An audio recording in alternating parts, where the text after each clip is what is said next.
This is the New American Media. Broadcasting to you, live from the Milky Way galaxy, the solar system, planet Earth, North America, the United States of America, California, Los Angeles, to be specific. Hello, everybody, and welcome to the Unhappy Hour here on thenewamericanmedia.com on the TNAM radio network. I am your host, Brian Engelman, once again, welcoming you to a place where we talk about the Indians, Cavs, Browns, Buckeyes, and, you know, around this time of year, regularly, we just talk about a whole lot of NBA action because we like talking with NBA scout and lifelong Cleveland sports fan Zak Baris. So that's what we're going to do. Real quick, I want to say thank you to everybody who has helped us surpass 150,000 video views on our YouTube channel. Thank you so much. Our YouTube channel, if you haven't subscribed yet, what are you waiting for? What are you waiting for? Go find it. It is youtube.com/thenewamericanmedia. Click subscribe.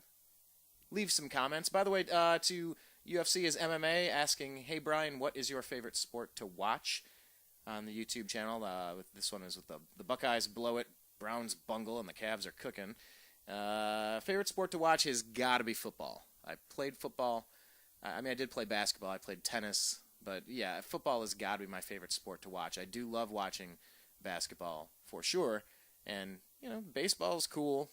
Not as good as football. So, but a couple of questions coming in here. Cavs fans from Mansfield asking what we thought about the Asik rumor, about all the trade rumors going on. Then we got Jeff Green. So we can talk about that. And what we're going to do is we're going to bring Zach into the program. But aside from the YouTube channel that we're asking all of you to subscribe to, I also want you to follow us on Twitter. We're at American_media_. That's American_media_. So make sure you're following us there. Also, search The New American Media with spaces in between, The New American Media, and like our Facebook page. We would appreciate that. So without further delay, let's get Mr. Zak Baris on the horn, talk about Kobe's injury, the Cavs, how they've been competitive, any trade rumors, etc.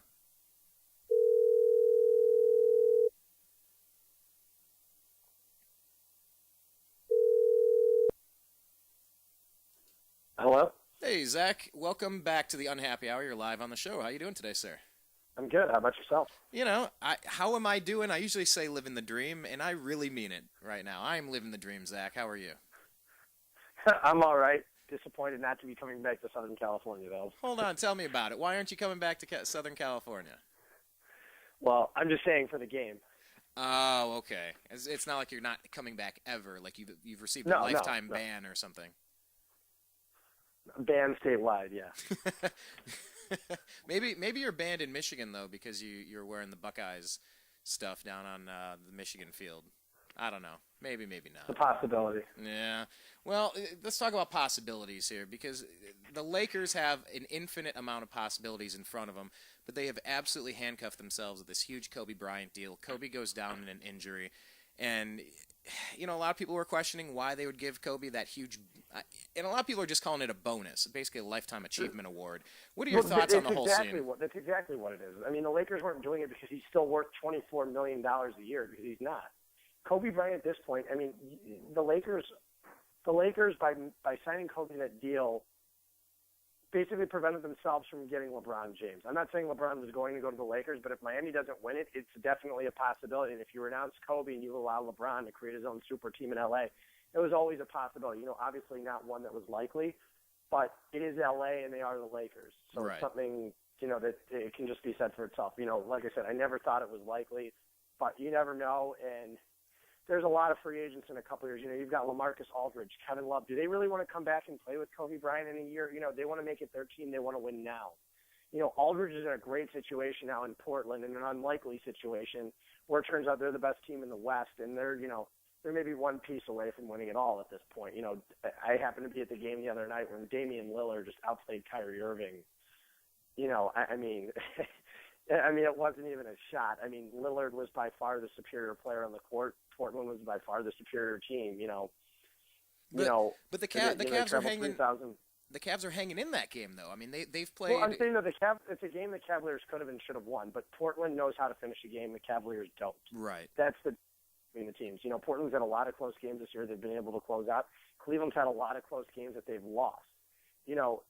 Once you have that veteran leadership and you have that experience, you can turn those losses into wins. You know, I was there watching Dion Waiters, and I'm sitting there looking at the game. Someone asked, sitting next to me, they said, well, what are your honest thoughts about Waiters? And I said, the guy, I mean, he can be dominant on the ball, which is sometimes a good thing. Sometimes it's a really bad thing. But if you need a guy who can score, Waiters can do it. Once he learns to finish, he can be a great NBA player. And when you say that he needs to learn how to finish, though, pause on the Bulls. But what do you mean that he needs to learn how to finich? In what way? There were some plays I noticed he just was unable to finish at the hoop. You know, he gets there and he's unable to maneuver. He's unable to get the ball in the hoop. Like his control is a little off. He's got good ideas, but he's not thinking 3 steps ahead. It's sometimes switching hands. It's just there's little mechanical errors. Okay. And it's a move that where if he were traded, let's say to the Bulls for Luol Deng, Deng's a great fit in Cleveland. He's going to put up the same numbers he always did in Chicago. It's 15, 16, 17 a game. He's going to put up solid numbers across the board. It makes the Cavs an instantly better team. If Dion Waiters were to go to the Chicago Bulls, Cavs fans are going to be sitting there going, oh, the Cavaliers just made a mistake because Waiters going to be sitting there putting up 24 points a game possibly. But that's what Dion does. Dion scores, and the Bulls have nobody else who can score right now on the court. And so I think it's a match for both teams right now. If the Cavaliers pull the trigger, I won't be surprised. If Chicago pulls the trigger, I wouldn't be surprised. Interesting. Well, I guess in a trade, you both have to pull the trigger at the same time, but I guess maybe that. I'm saying, though, if Chicago were to jump on a trade for Luol Deng at this point, it doesn't seem likely, but if they can get a young player with a high potential in return, it's Dion Waiters is the guy they would do it for. So maybe what you mean pull the trigger is that if one side was to actually make a firm offer, the other side would probably gladly accept it, in theory. Yeah, I mean, in theory. I mean, if the Cavaliers are looking to make the playoffs this year, but if the Cavaliers want any shot at LeBron, basically what they're doing is they're showcasing their team with Luol Deng on and saying, if we're, let's say the Cavaliers play, good basketball the rest of the way out and they make the playoffs, the 6th seed in the East or 5th seed, whatever it is, and suddenly, they can make that their pitch to LeBron, and Luol Deng is also the fallback option if they weren't to get LeBron. So you're sitting there saying to yourself going, okay, LeBron, listen, we started off the season poorly. We reconfigured our roster. We went out there. We traded for Luol Deng. He's now a free agent. You're that much better than he is. Look what you can do with this roster. This is a championship basketball team with you on it. Right. The Cavaliers still don't have a 3 on the roster, a true 3. Bennett's a 3. Bennett's a tweener. C.J. Miles is a tweener. Karasev just isn't ready yet.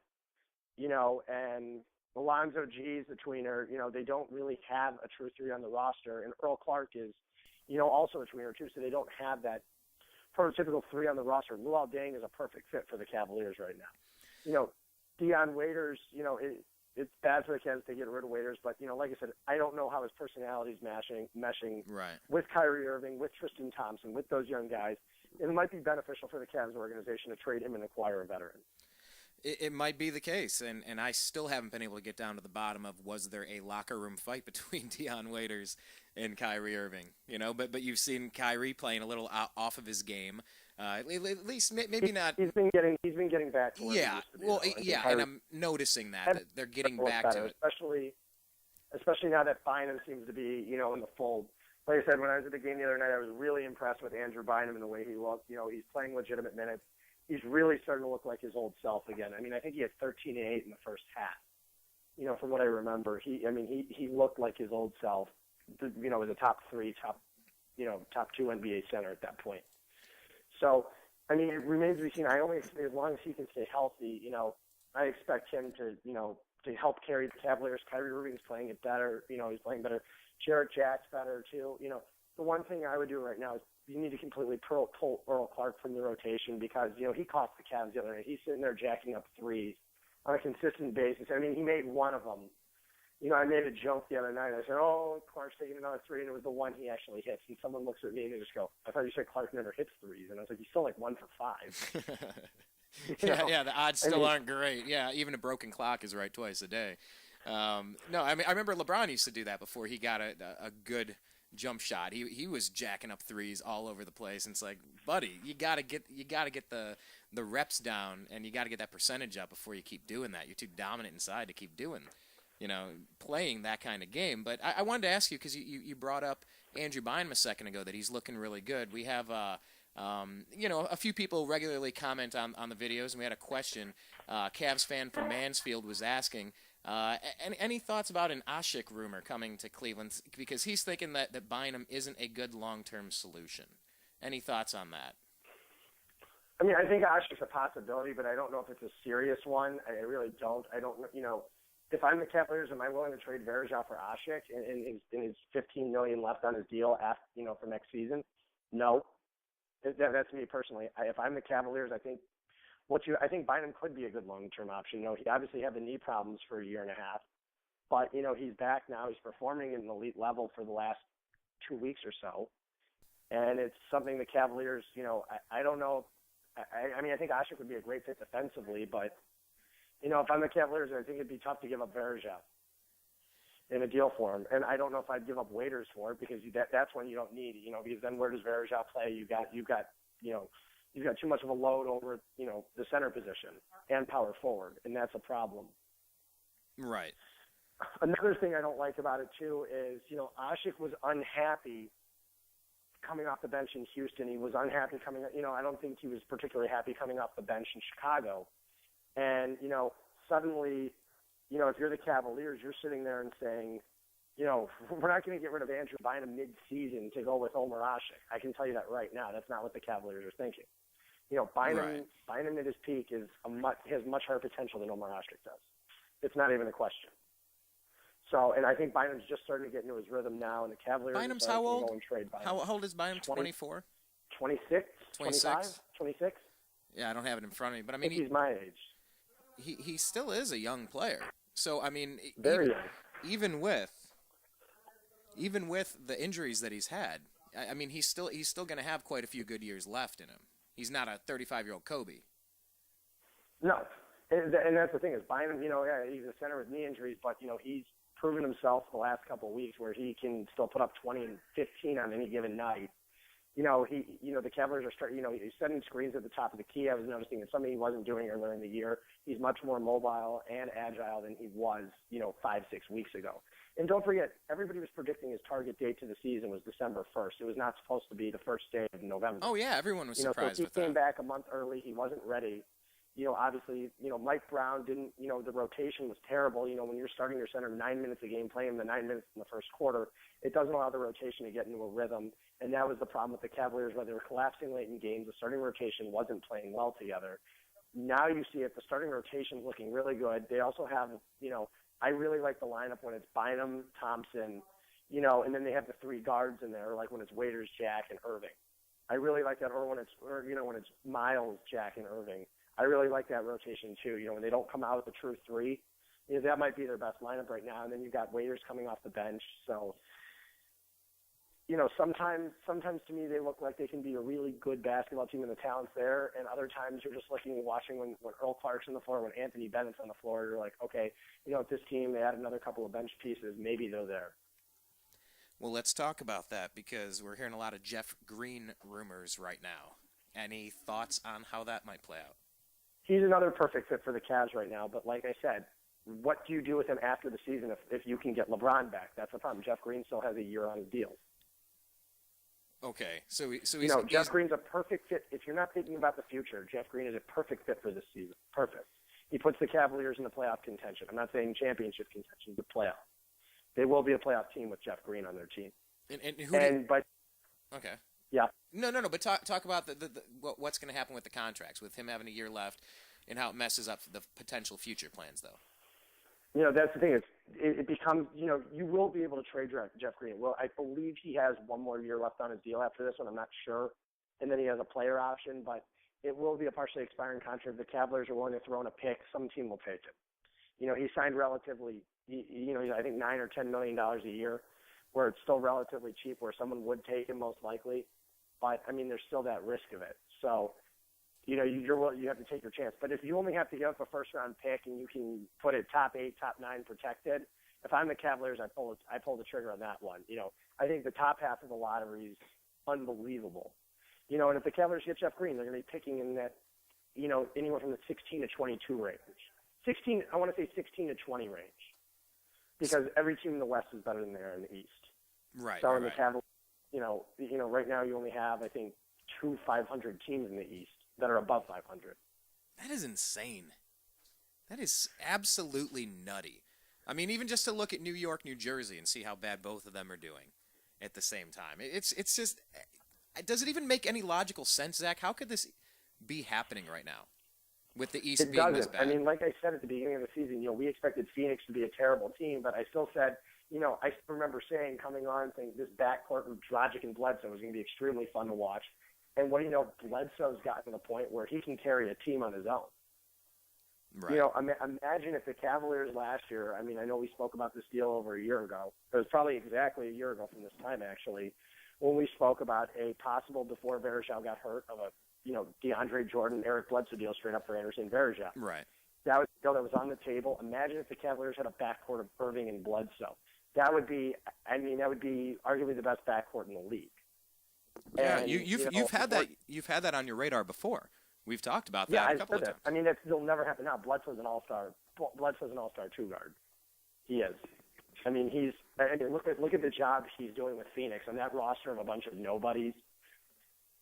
You got the Morrises. He really doesn't have any elite talent other than Goran Dragic. But he's really made it work there, and I don't know if it'll last. But would you call Dragic? Would you call Dragic elite talent, though? He's very good, but is he elite? Is he up there? I wouldn't put elite, but he's very good. Okay. Let's put it in that. Yeah, that's fair. Put it in that class. Okay.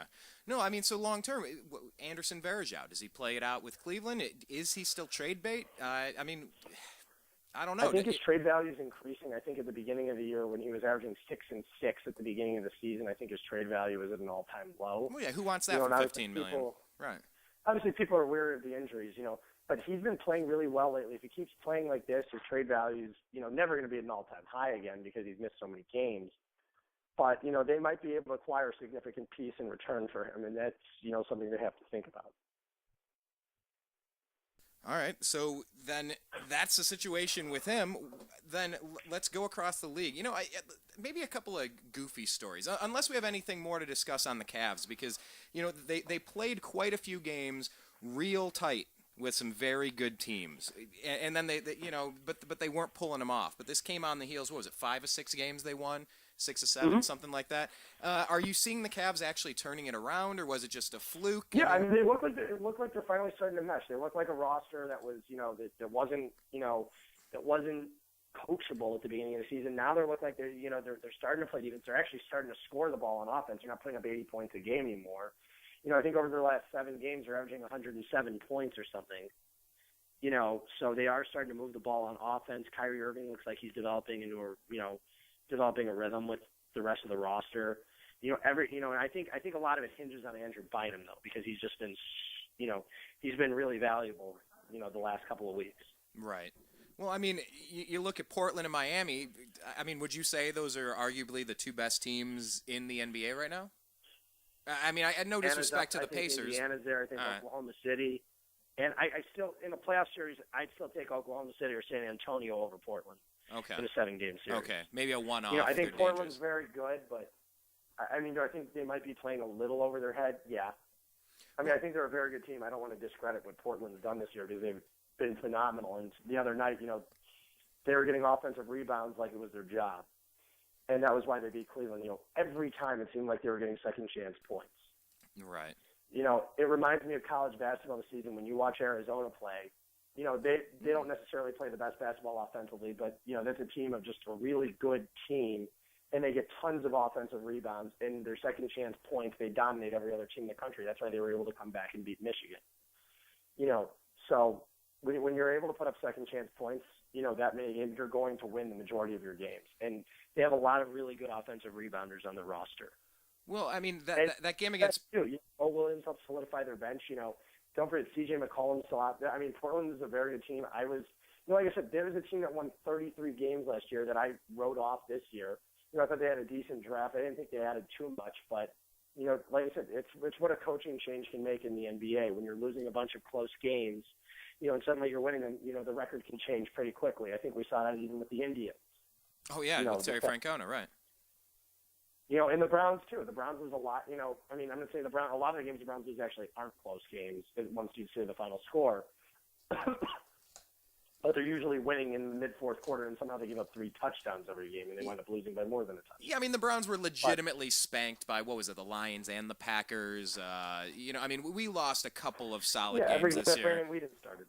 But most of the other games have been competitive. If not, hey, we got the Patriots on the ropes, and 3 things go wrong back to back to back, and then we lose it. But go back to Mike Brown for just a second here. You said the team was damn near uncoachable. Does it normally take a NBA head coach time to figure this stuff out, or are they so? Because a lot of people say that an NBA head coach isn't all that important. Maybe 5 to 10 wins on a year, maybe not going to bring a championship. It depends what system a coach is running through, though. I mean, it makes a big deal. You look at Phil Jackson's team to Mike D'Antoni's team in LA. I mean, Mike Brown's team. It's a completely different team. Right.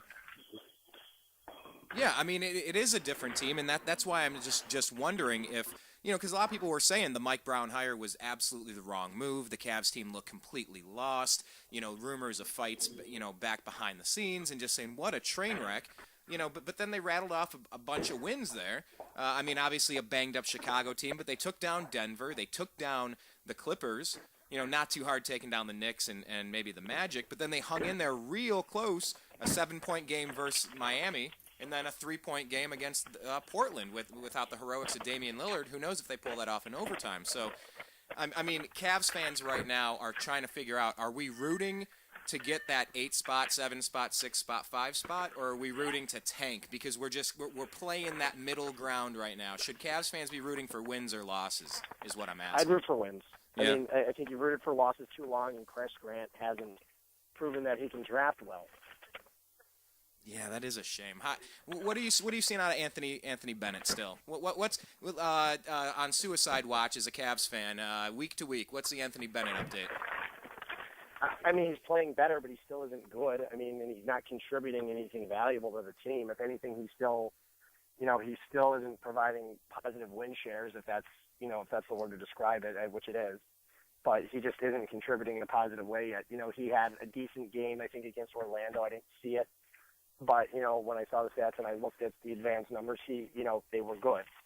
Right. But that's that was, whatever, it was 6 points or 9 points, whatever it was. I think he still failed to put up double digits in any game this season.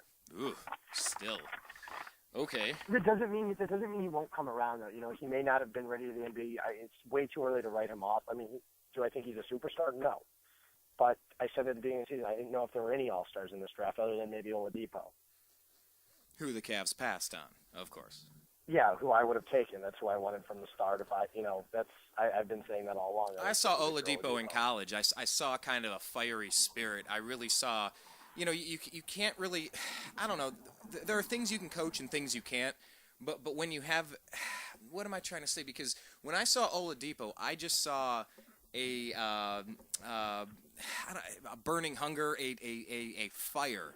I saw a fire of attack mode. That thing that you saw out of the early Dwayne Wade, the LeBron James when he single-handedly took down the Pistons.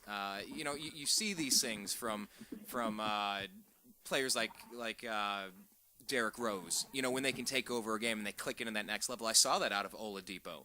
He's also a perfect fit for Mike Brown's system too. Yeah.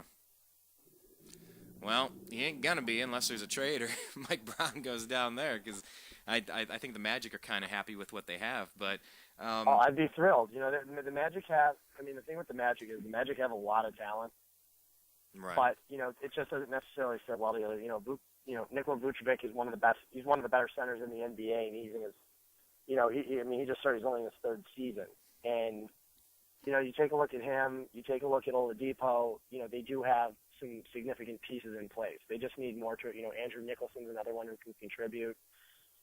They're one of those teams that, one more draft pick, and, do they get their Jabari Parker this year, their Andrew Wiggins, whoever it may be, or do they get that star point guard, do they get the Dante Exum or the Marcus Smart, and suddenly that's a top team in the East.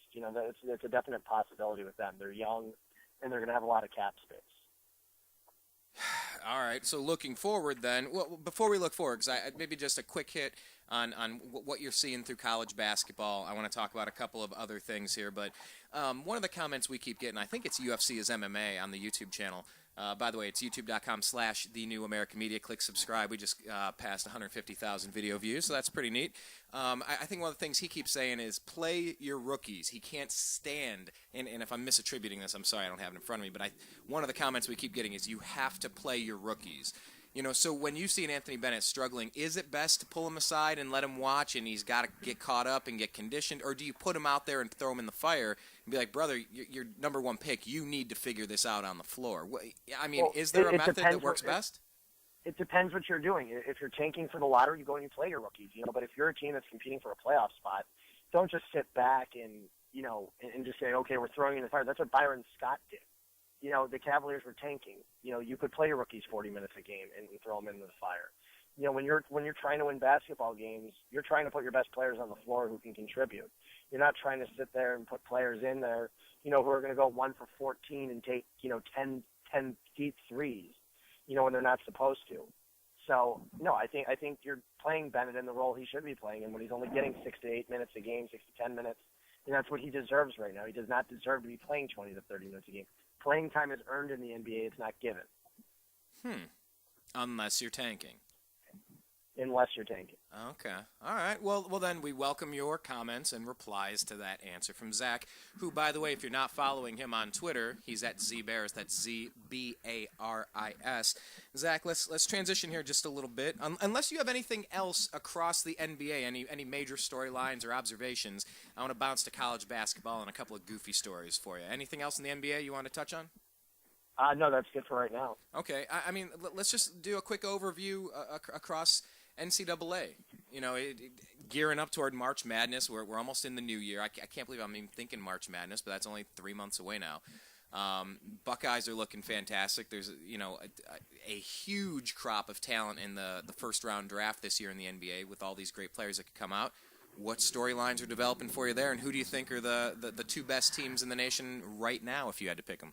I think the clear-cut number one is Arizona. I don't even think it's close right now. It's a team that has, Sean Miller's recruited multiple five-star recruits over the years. A lot of them have not performed well in their freshman year. Nick Johnson, Brandon Ashley, Caleb Tarsuski, but you have them now performing as sophomores and juniors. You have TJ McConnell at point guard, who you got, as a transfer. You've been able, Aaron Gordon's been, pretty, he's been very good. He still has no mid-game, but, that will develop in time. He's only a freshman. And you still have Rondae Hollis-Jefferson. And that team, and Jordan Mays, so it's the most complete team in college basketball. And I'm not saying it because I went there, but I'm saying right now they're the favorite probably to win it all because they have that all-around talent. And, they're very well coached. I mean, I saw what they did at Duke. I saw what they, it's a team that Michigan outplayed them, for 56 minutes of basketball, 57 minutes of basketball. And Ohio State Arizona was able to turn an 11-point, deficit into a win against a very good Michigan team that's almost impossible to beat at home. They had won 20 straight out-of-conference games at home in a row. It's one of those, and this is a team also, subtract Trey Burke from the roster, but Stauskas has been fantastic this year, and Spike Albrecht's been good, replacing Trey Burke. They're still, they're one of those teams that'll probably make another deep play, tourney run this year. Michigan's very good too. Ohio State with LaQuinton Ross and Aaron Kraft has been great. There's a lot of good teams. Obviously Kansas has had their struggles this year. North Carolina is one of those teams who does not perform well against, mediocre talent, but against superior talent, they've been dominant this year. It's one of the weirdest things I've ever seen. Sometimes that happens. It's like the wide receiver that's completely wide open. And when they're completely wide open and they have 3 seconds to think about it, they drop a wide open catch for a touchdown versus the guys that can go up and leapfrog 2 defenders trying to tiptoe out of bounds where, maybe you let your guard down when it seems too easy. And when you got to bring your A game, you bring your A game. Something like that. Yeah, I agree. And it's like, Kansas has underperformed this year, but that's what happens when you have freshman talent in college basketball. Freshmen are freshmen. They're going to play like freshmen. And that's one of the problems with Kentucky.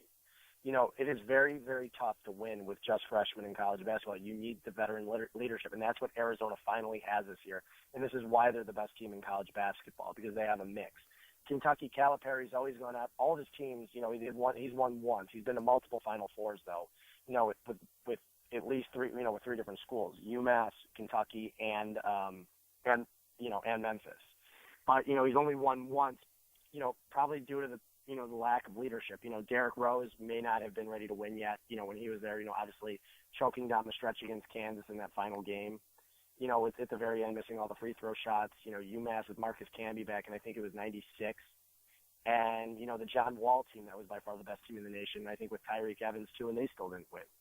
And the one team that did was Anthony Davis, because Anthony Davis had the combination. I mean, he was just ready to play. He was a leader. Yeah. Kid Gilchrist. That was just a perfect team in college basketball that year. And this year, Kentucky has far superior talent to anyone other than maybe Kansas and Arizona, and Duke. But Kentucky's lost their share of games this year. They don't look amazing. It's because of the lack. It's immaturity. That's what happens. If all those, Kentucky had a couple seniors mixed in or juniors, I would say they'd probably be hands down the best team in the country. And it's the same thing with Kansas too. Well, let me ask you this, because you got me thinking. Do you like the college basketball system the way that it's set up? And the reason I'm asking that is just because your best players come in, and of course, when you're playing freshmen, I don't want to call them rookies; they are freshmen. When you're playing freshmen, you're going to get mistakes. You're going to have some sloppy basketball, but they have far superior talent, and then they bounce to the NBA, and then you start with more freshmen. Do you like how the system's set up, or could you envision a way where you could see? Than it used to be, where these guys were jumping from high school straight to the NBA, which was terrible because it just made a lot of busts. Now you get to see what these guys do against competition that's closer to their own level. And see, like a guy like Harrison Barnes, who was supposed to be the next Michael Jordan, ready to come out of high school, struggled mightily his freshman year in college basketball and wasn't ready. Even his sophomore year, found out, okay, this guy can't create his own shot off the dribble. So he's not the top player, in college basketball. They figured that out. If he would have come out, he would have arguably been the number one overall pick in the draft. Now, see, I'm torn on that, because I kind of feel like if you know what, if you can package it well and if you can sell it, then go ahead and sell it. But as far as the overall product, it's going to do that kid a disservice, and it's going to do the team drafting him a disservice. Not really. I mean, a guy like Kyrie Irving, you can't tell me he needed 2 years of college basketball. Well, he missed the whole first year with an injury. Exactly. But... exactly my point. I'm saying, basketball is different than football. A lot of these guys, when they come out of high school, you pack on 60, 70 pounds. Look at an offensive lineman in high school compared to college, and they pack on 60 to 70 pounds. In those 4 years, Joe Thomas went to Wisconsin as a tight end. I didn't know that. So. I didn't know that Joe Thomas started off as a tight end. So, yeah, that's the difference. That's the difference in football compared to basketball. Is a lot of these guys in basketball have their games refined where they're able to come in and play right away. Very rarely do you see a starting true freshman quarterback in college football. Even Jameis Winston was a redshirt. Johnny Manziel was a redshirt. Braxton Miller struggled his first year. In college basketball, you have guys that can come in and can make significant contributions through, their freshman year, unlike football, unless it's a running back. But in those skill positions in football, it's incredibly difficult. And a player like LeBron James, he did, he even got bigger and stronger, obviously, during the first couple of years with the Cavaliers. But, a guy like that occasionally comes around. A player like that shouldn't be allowed to jump right from high school just because some of the other players can't? Is that... No, it a lot of times it prevents draft busts. And it forces guys, because let's say a guy, let's just give an example. A guy like Mustafa Shakur, very few people know that name, but he was the top-rated point guard that year coming out of high school in the 2003, season. If he would have, he was still at that point where he could have jumped straight to the NBA draft, he would have been a top 10 pick. Would have been a complete bust. He went to Arizona, was a very solid player there for 4 years, but never really improved his game. And that's what's up. An NBA team, though, could have taken him over a Dwayne Wade. And it went, that's why I like the rule of at least 1 year in college basketball. I'm fine with it just being 1 year, because when guys, a lot of guys, when they're not ready, they don't come out. I thought Andre Drummond needed another year, but it turns out he just wasn't prepared out of high school to go to UConn. He worked hard enough over the summer, and Detroit worked with him in the right way to, and he's going to be a superstar in the NBA. Yeah, you're a big Drummond fan. I always liked Andre, but, the problem was I didn't know if the work ethic was there with him. And, obviously it is. I had talked to people that were very close with Andre, and they said if he doesn't get in the right situation, it's going to be a problem. He got in the right situation. Maybe if he would have hit the glamour of New York or L.A., maybe it wouldn't have worked out for him. But, it did. He didn't have the right people surrounding him. He had long-lost brothers and uncles that were coming back to him for money right away. It wasn't a good situation.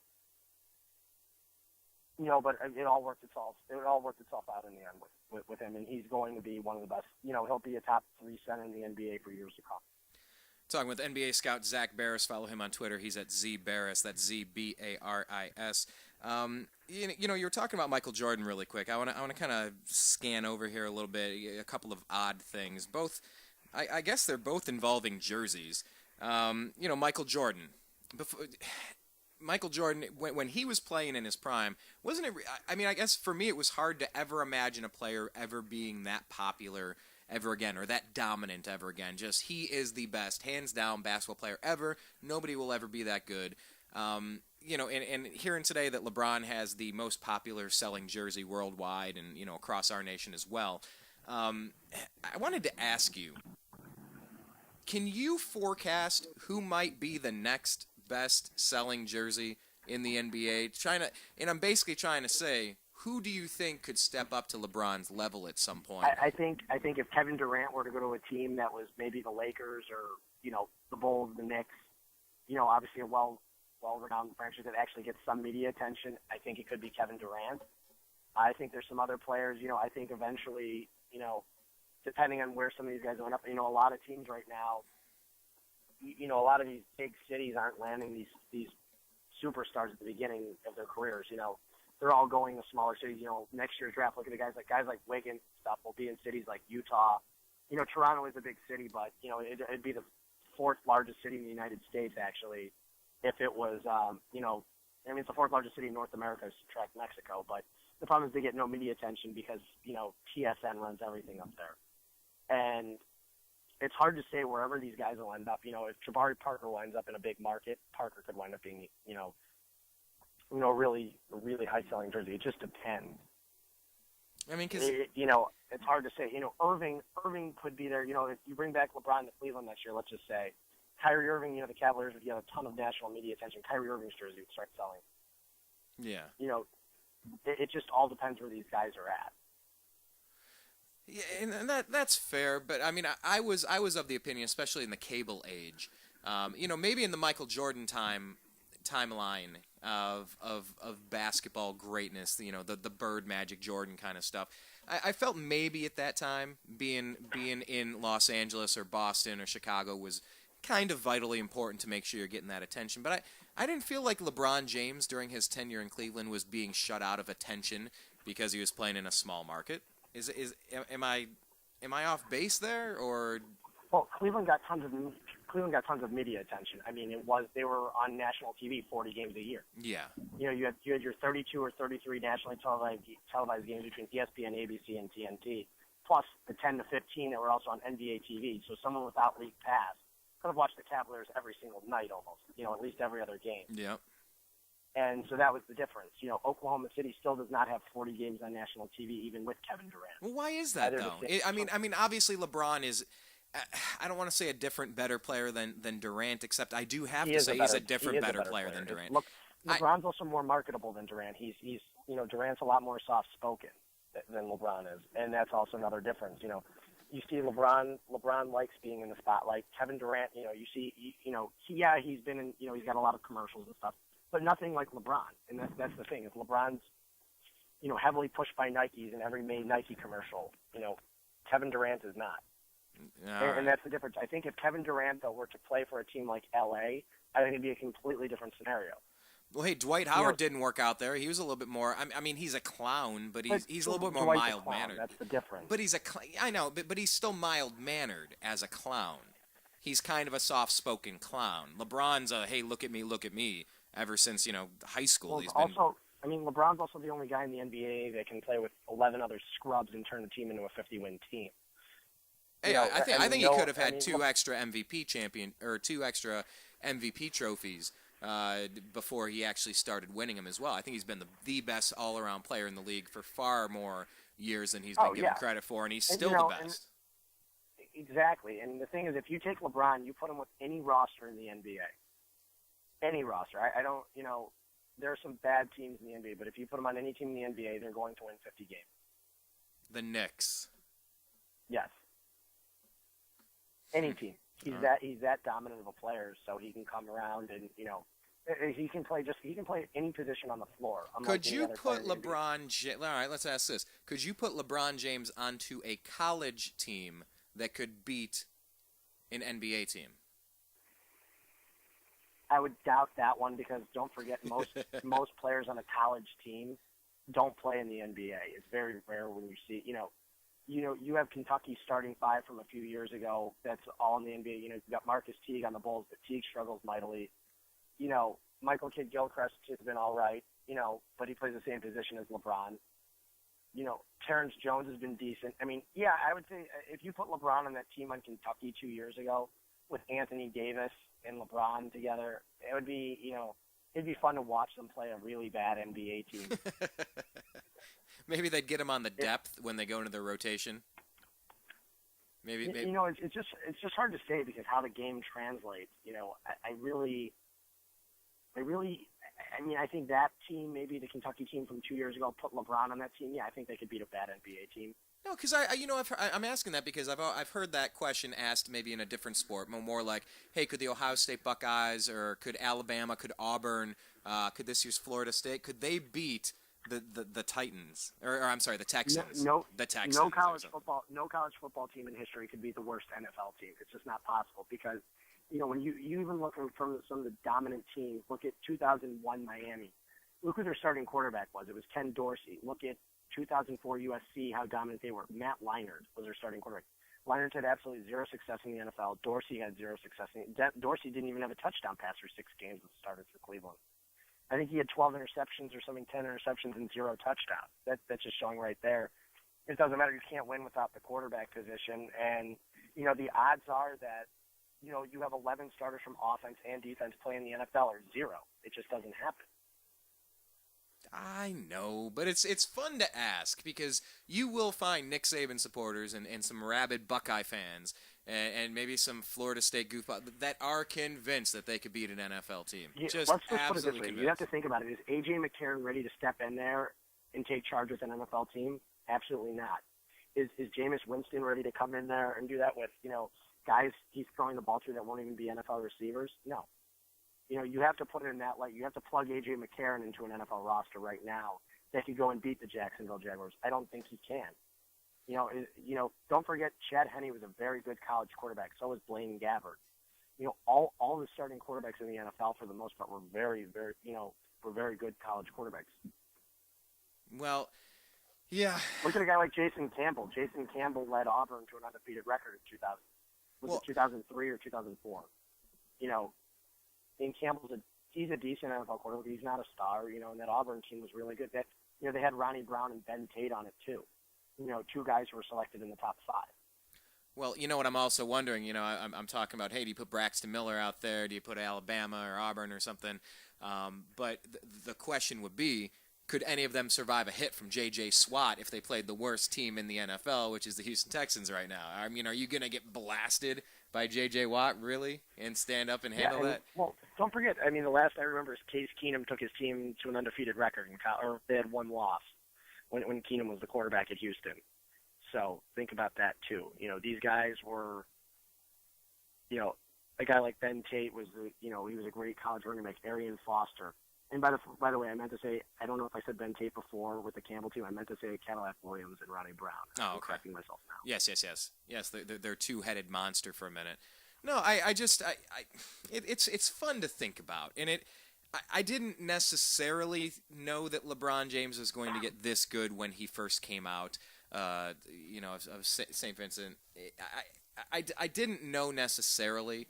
But I had a hunch, and maybe he could grow into that. But every time there's a Jordan or LeBron type player at their peak, you just wonder, could anyone ever get this good again? And that's just kind of what I was getting at. But no, I do want to wrap this up here though with a final goofy question. With the jersey nicknames, I think, and I don't mean New Jersey.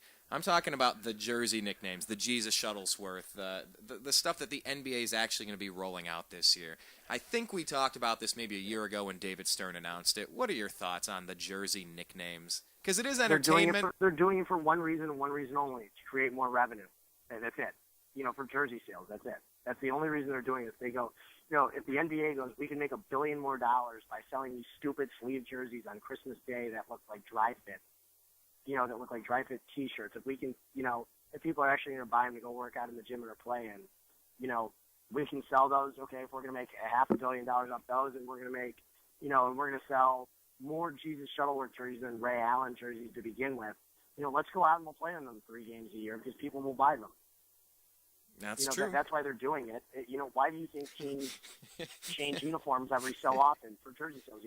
When the Browns have their new stadium, when the Fez is done, First Energy Stadium is done in a year, in 2015, they're going to be rolling out new uniforms to generate more revenue, and create more profit within the organization by selling more jerseys. Although it is a collective bargaining agreement with the whole thing and there's revenue sharing, teams do that and the league does it to be more profitable. They generate billions of dollars for jersey sales, and that's why they do it.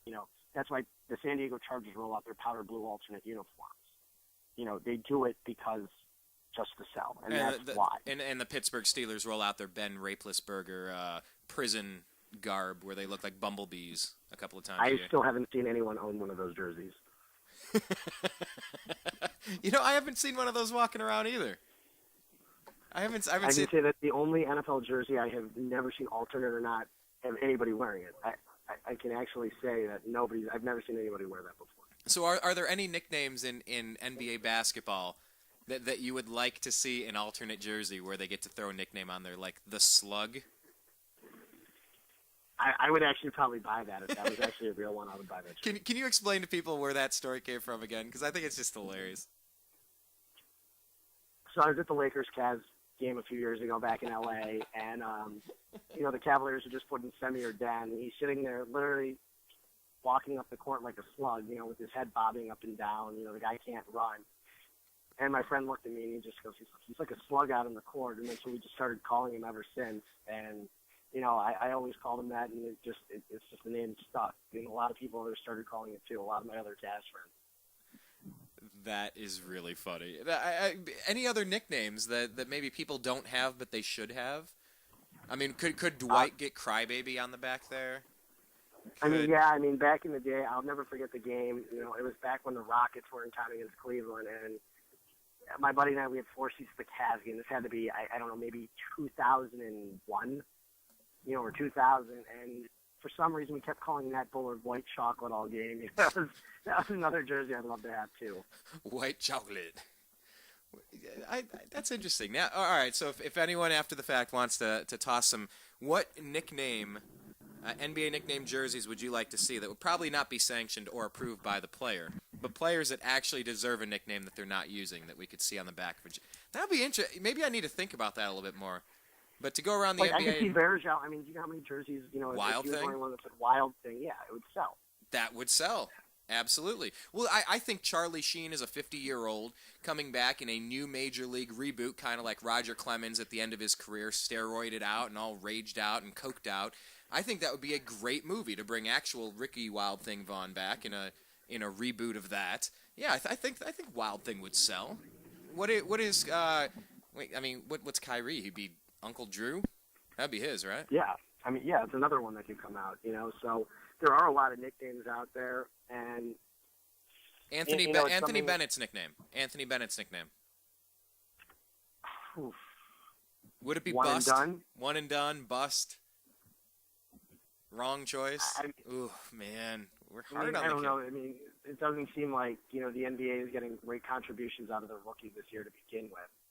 But there's been some rookies that have been contributing, but nothing on a significant level, which has been the Victor Oladipo of this year's draft. Otto Porter we haven't, really even seen yet. So, who I blame for the lack of production this year out of the rookies. Honestly, I blame the Republicans and the Democrats. I'm just going to put it out there. We don't need to follow up on it. I'm just saying. I blame the Republicans and Democrats for the rookies not producing very much this year in the NBA. Just goofing around, Zach. I'm going to wrap this up here. any thoughts? Because I don't think I talked with you since the Buckeyes blew their championship. Did I? Did we have a chance to talk about this? Because I think it's been 2 weeks.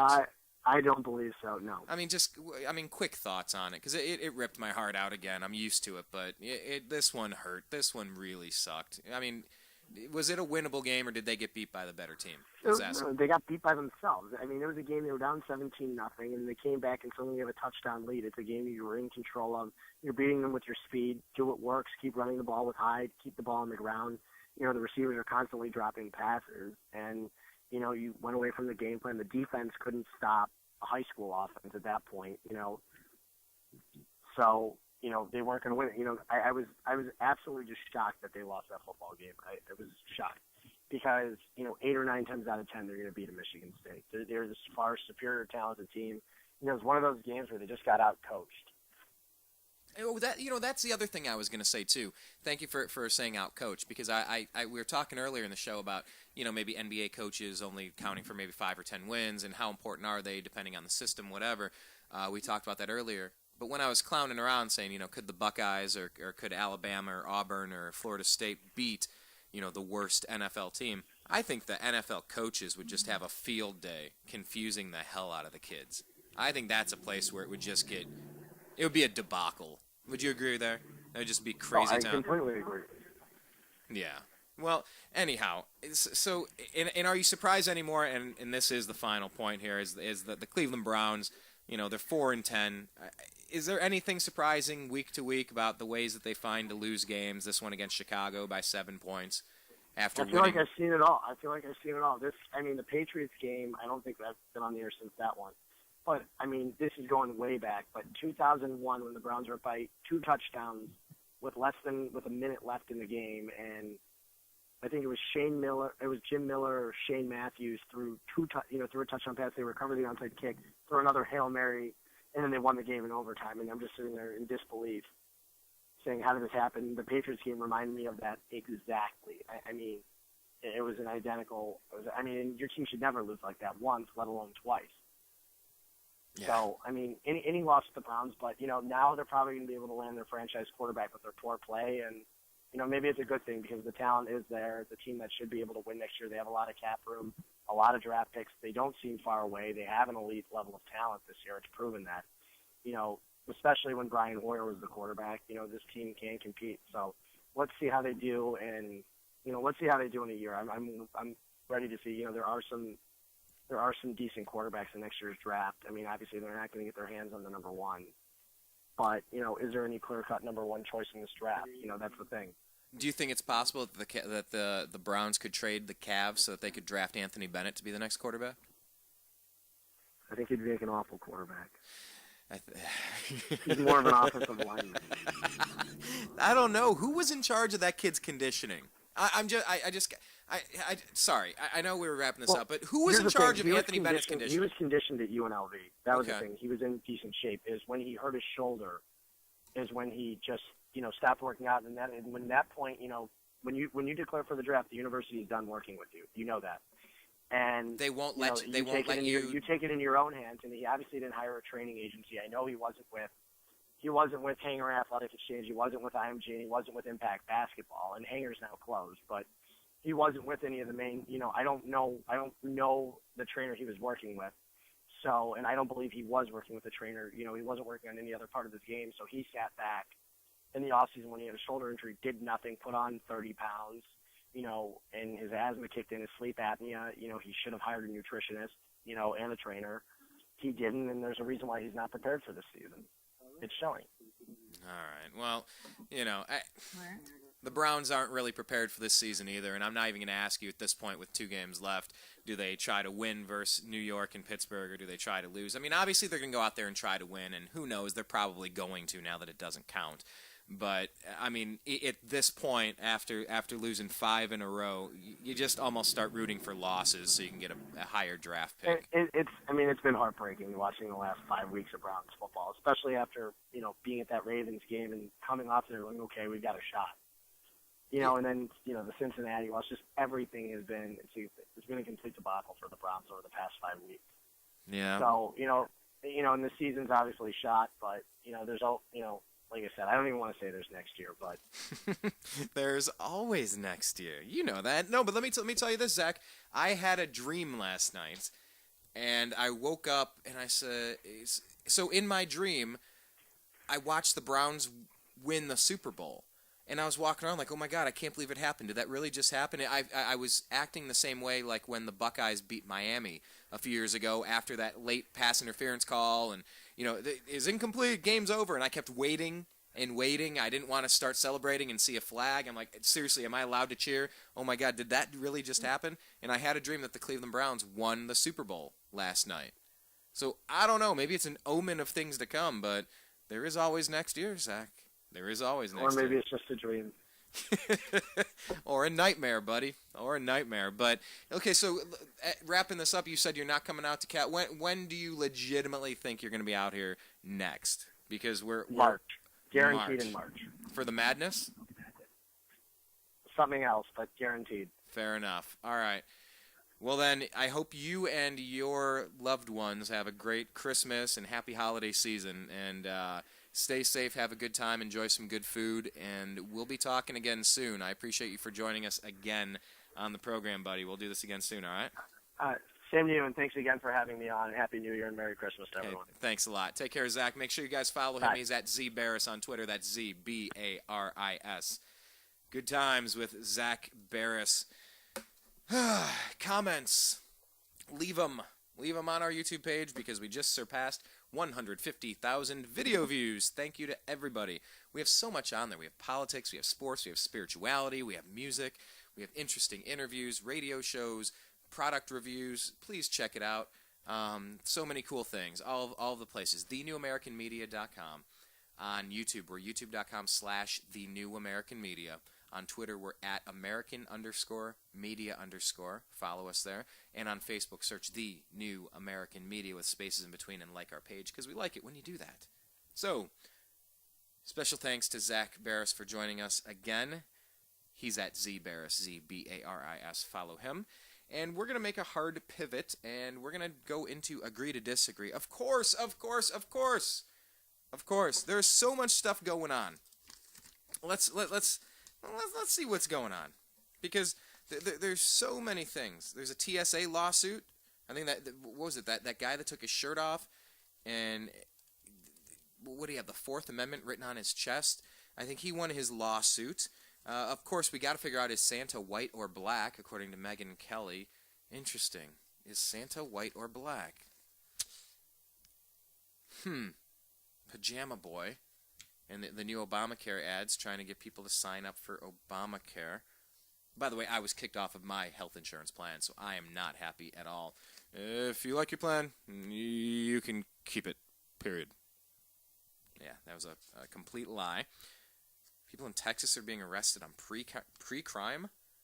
Like in that movie Minority Report. What was that? Parker County, Texas? What was that? A plane crash with the director of vital statistics from Hawaii? That's an odd story. Kind of popped past my radar, but with all those things going on, I mean, really, all we can really talk about. Oh, the 2014 National Defense Authorization Act has just passed the Senate. Thank you to Dan with Panda, People Against NDAA, Panda Unite.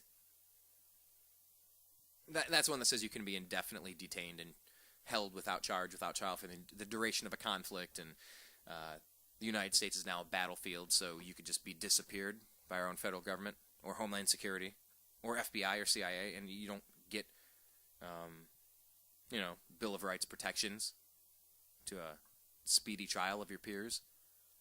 Stuff like that from the same administration that is giving you completely illegal NSA warrantless wiretaps, dragnets, complete spying violations that a judge has ruled are completely unconstitutional. Thank you, Edward Snowden, who is the TNAM Person of the Year, for explaining that. All these things going on. But of course, all I want to talk about is Duck Dynasty. But I actually do.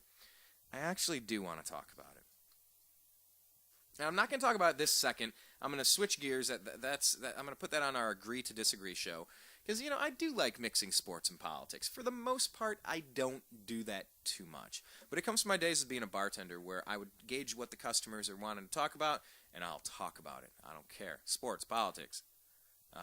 politics, religion, all the things you're not supposed to talk about inside of a bar. I loved it. Because it kind of teaches you to temper yourself a little bit. You can say the same thing, but you just gotta be a little clever. You gotta be, you honestly have to give the other person an opportunity to speak, and you have to be quasi-respectful while still putting your opinion out there. And that's why the show's called Agree to Disagree. So wherever you're coming from, it's all right. I mean, whatever your opinions on this Duck Dynasty debacle are, I welcome your opinions on it. Because for so many reasons, whether it's censorship, the chilling effects of free speech, oh yeah, you have free speech, but if you say stuff, then all these bad things happen. Well, look, who's the judge, jury, and executioner of that? I mean, what if he was of a different faith and shared extreme views? Would he be persecuted this way? It's very interesting. So I do want to cover it at least a little bit, and I welcome your commentary. So if you want to bounce over and click that, I'd appreciate it. But I'm going to sign off for now. My name's Brian Engelman, and you've been listening to The Unhappy Hour here on the TNAM Radio Network. And I appreciate all of you immensely. You are listening to the New American Media.